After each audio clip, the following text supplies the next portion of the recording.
In 2018, we finally got the movie we were all waiting for. Bohemian Rhapsody, the Queen biopic.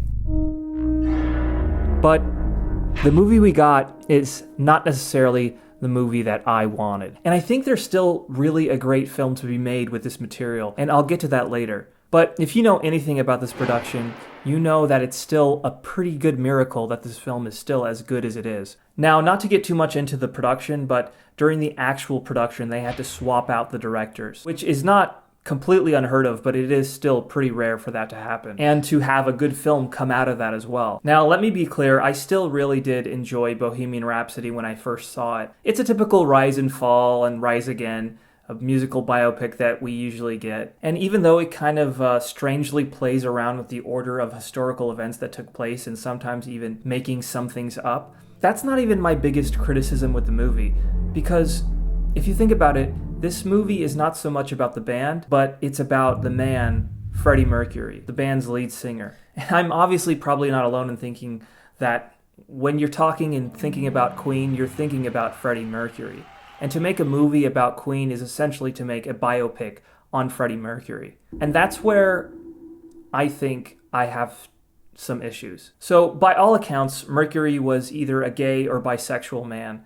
And he was a very private man, and I suspect because of the times in which he was living in. He was the front man for one of the most successful bands in the world, so, I don't think people were ready for a gay man to be on such a big level. It makes sense why the man was a very private person. He wanted to hide his true self. And playing such an interesting, complicated character like that is an enormous undertaking to write something like that or even to perform. And while I do really love Rami Malek's performance as Freddie Mercury, I always wonder what the alternative would have been.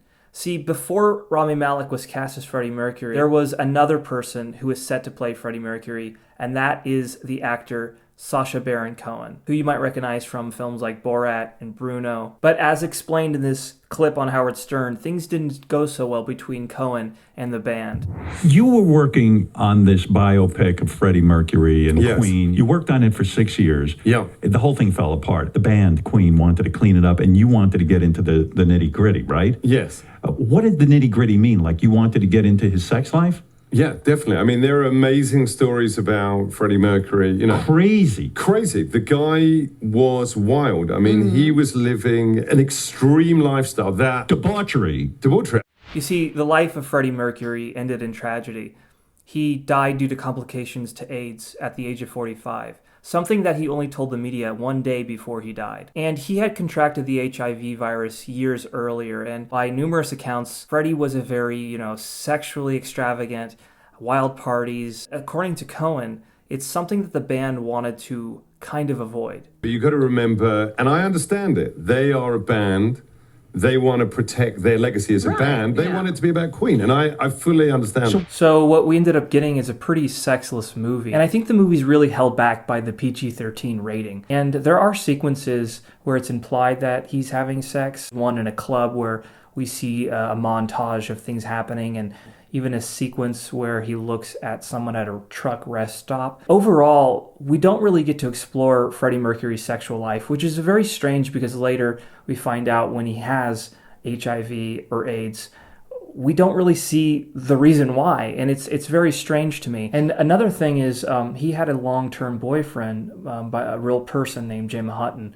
His boyfriend, Jim Hutton, actually went on to live beyond Freddie's life and even wrote a book, Mercury and Me, about their relationship. What's strange is that Jim is shown in the movie to be Freddie's servant, and that didn't actually happen that way. They actually met at a club, from what I've read. And a flaw of the movie is that we don't really get to explore their relationship deeply. I mean, we are introduced to the Jim character kind of midway through the movie, and then he only comes back very late into the movie, and we're supposed to believe that they have some kind of deep relationship when he goes to show his parents that this is his lover, or it's implied that way. The problem is the movie does do a lot of implication, and we don't really get to have the honesty of the situation. I understand they were trying to have a movie that was for everybody, but I think that is one of the reasons I think we need another version of this story. So now that we got this Hollywood highlighted version, what if we got a movie that showed Freddie more honestly as a real human being, warts and all, Not so much the sanitized version, but the real version. So, what is the better movie to be made? You see, there was a time when Freddie Mercury lived in Munich, Germany, and the movie even has a segment during this period in his life. And it was during this period in his life he had an insane, crazy 39th birthday party. Something that I've read he had hundreds of people fly in just to attend. And you can see segments of this 39th birthday party in his music video, Living on My Own. So in a highly, highly unlikely dream scenario that I was given the opportunity to pitch this material, this is what I do. Taking place in Germany, we follow the days that lead up to this big, enormous 39th birthday party that he threw. And we follow all the people in his life, all the drama that was happening in that time period in his life. A lot of people don't know also he recorded that very, very famous track, Under Pressure, with David Bowie, and that would also be something that would be interesting to explore. The last half of the movie could follow the relationship he had with his long-term boyfriend Jim Hutton, and we can actually go deeper than the movie ever did.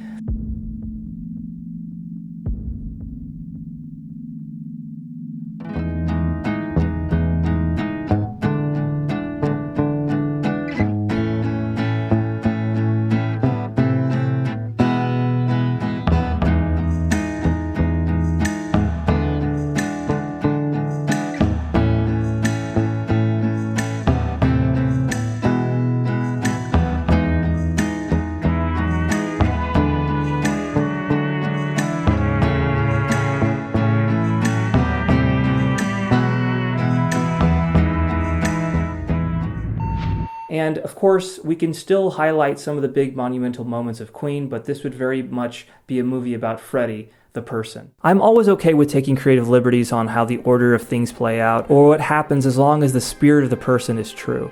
Some of my favorite biopics have been when the filmmakers make it their own. I'm Not There, Amadeus. Essentially, no matter what, we're always going to have that Rashomon version of what is actually true. There's a quote that has always floated around that allegedly Mercury has said, "You could do whatever you would like with my image, my music, remix it, re-release it, whatever. Just never make me boring." As much as a crowd pleaser Bohemian Rhapsody is, I just feel somebody as complicated and interesting as Freddie deserves an uncensored R-rated movie on his life. And not just for the fans, but the LGBT fans who grew up listening to Queen at the time and didn't know that the man that they idolized was one of them. You might have noticed sometimes, maybe not, because who really would notice, but in the background right there in my closet, there's this yellow jacket that's always been there. And do you know what that yellow jacket is?